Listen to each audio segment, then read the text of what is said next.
Greetings, ladies and gentlemen, and welcome to this latest edition of Tales from Outer Space, where I take stories from across the internet and read them for your entertainment. This particular story is called All I Ever Hear Is What If, written by Random 3X. Thomas sat in the passenger seat of the shuttle as it made its way to the mining and research output P Alpha, a place built long before Thomas was even born. Established as the United Solar Government ruled, no mining of objects visible from the occupied worlds was permitted, especially after the helium-3 mining scar that now marked the moon's far side. He was ostensibly here for a standard inspection, ensure the lone crewman who lived and operated the station was following protocol, though it was because of weird readings the site's AI had sent, a report that the man was up to something odd.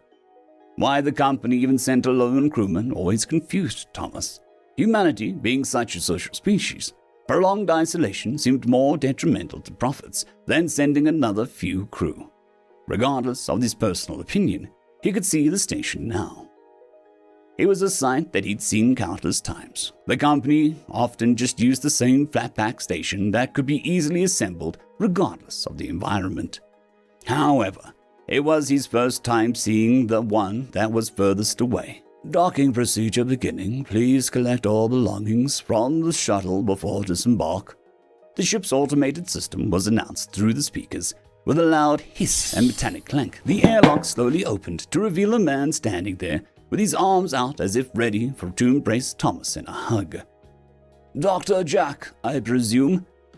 Who? The man asked, tilting his head. Never been a Jack here, might be the other guy. Other guy? Thomas repeated, only to see the mischievous grin. Yeah, it's me. The only one and only Dr. Jack. Forgive the humor, I rarely get a chance to talk to people who aren't on the screen. Gesturing to allow Thomas to step past him, he spun on his heel and began to lead the way. I just noticed, but the gravity feels off here. Shouldn't we be almost bouncing? Experimental gravity field generators.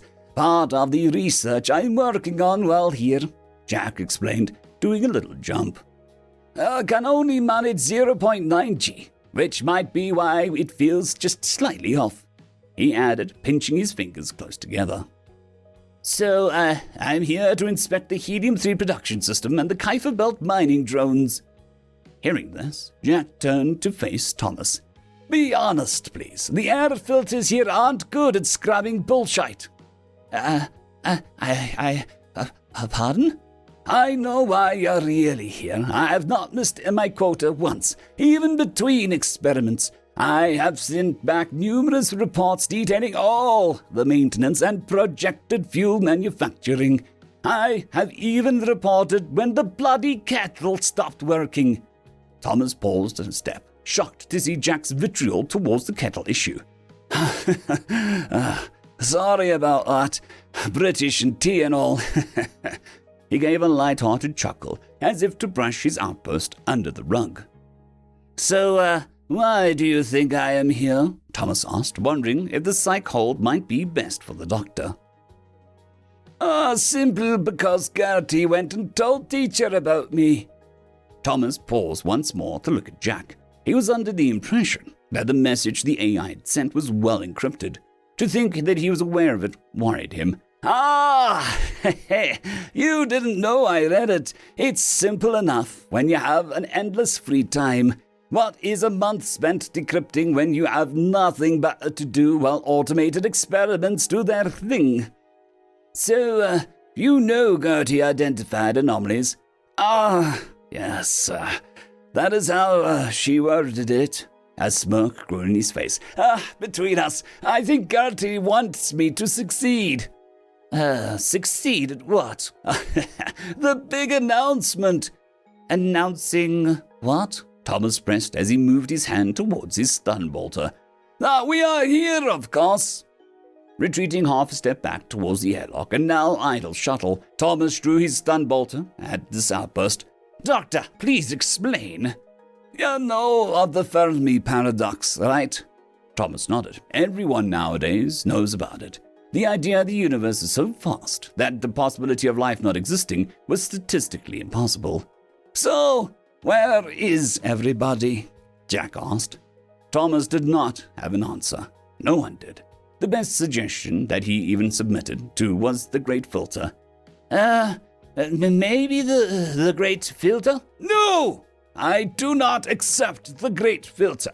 Even if there was a point in a timeline all species may wipe themselves out, infinity is too large not to have an endless species. Jack explained agitatedly, pacing back and forth. Then, I don't know. Thomas paused to take a deep breath to calm himself. Can we calm down a bit and discuss this like civilized people? You're the one that threw his weapon, Jack pointed out, conceding the point. He holstered the stun bolter. My point is, even with the filter, we should still have been inundated with at least a little something. Thomas nodded, hoping to keep the clearly broken man from any further outbursts. So, what about the Dark Forest then? Thomas paled, now realizing his meaning. The Dark Forest was the idea that all advanced species feared discovery. The analogy is that we were all hunters in a dark forest, and the moment someone makes a noise, the hunters will all shoot. So, when you said announce, you meant you planned to declare our existence to the universe? Jack nodded with a genuine grin. Exactly! We'll shout out to the universe, here we are, and we are friends. Thomas watched as Jack spread out his arms as if to accept a rapturous applause. Surely you know about the ordinances, the laws the USG put down. Oh yes, no unshielded communications. It is a shame they bought into the idea. We are all rabbits surrounded by wolves. Listen, it's not too late. We can just put this up to some void fever and get you some treatment. You don't need to go ahead with this.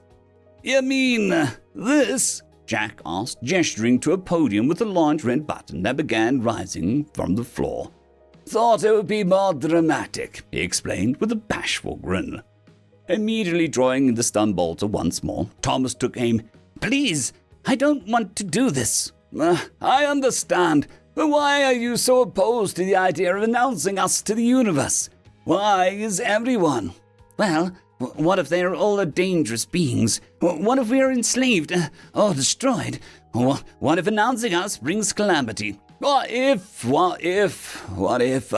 That's all I ever heard when I discussed this with others.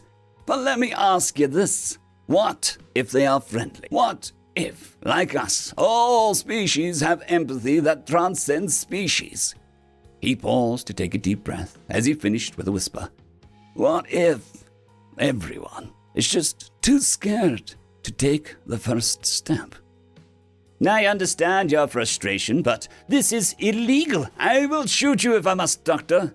Shoot me if I do this. Thomas watched as Jack moved his hand towards the red button, only for him to fire the stun bolt and send the doctor into spasms before collapsing to the floor. We'll get you the help you need, Doctor. Sure you will, he replied through gritted teeth. I'm sure our friends amongst the universe will also love to help. What do you mean? I broadcast the day after Gertie sent the message. The red button was just for a disco light setting I installed to amuse myself. Oh God, Thomas repaled. The dark forest silence had been broken. You know, Doctor, if they do end up being violent enemies, your name will go down as one of the greatest villains, if not the greatest humanity ever produced. Well, I will accept that. But I believe whatever comes, if it does, we can befriend it. If that does happen, I will be declared a hero. You really have gone crazy, maybe. But it is the maddest of our species that boldly takes those steps forward. End of story.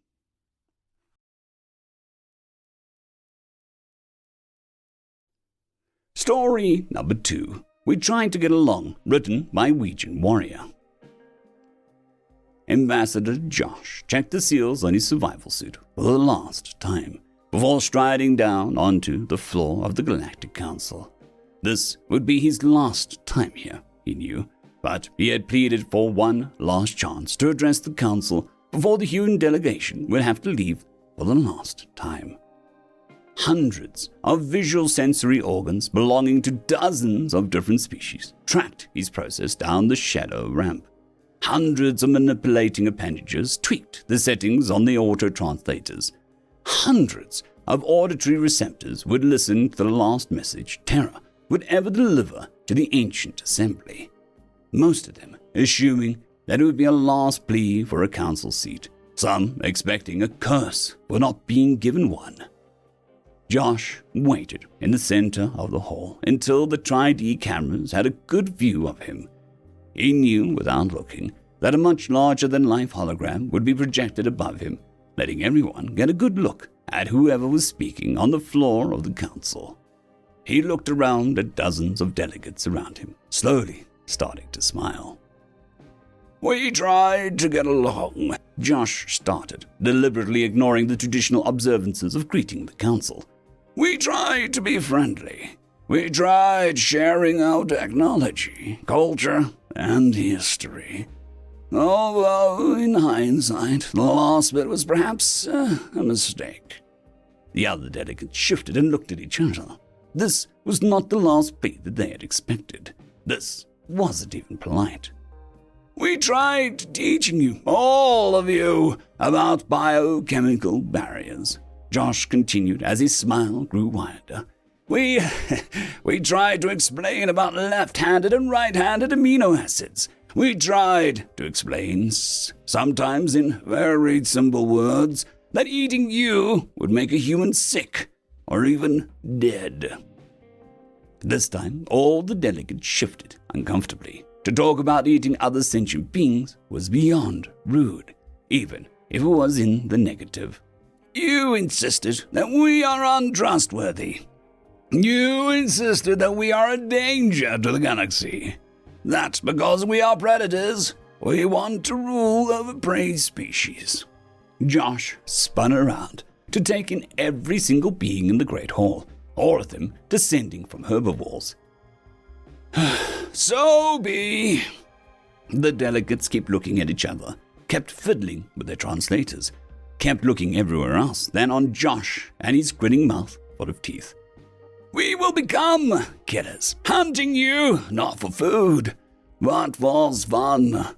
Since we cannot consume you," Josh snapped out, his eyes seemingly boring into each and every xeno present, "we will become untrustworthy because you do not wish to be our equal. We will become a danger to every species in the galaxy, every species that insists to be prey." Josh chuckled to himself as he reached into his hidden pocket in his survival suit, bringing out a kinetic slug thrower, slowly spinning so it pointed at each delegation in turn. "And we will rule over you through fear and terror, like a wolf circling a flock of sheep. Happy." End of story.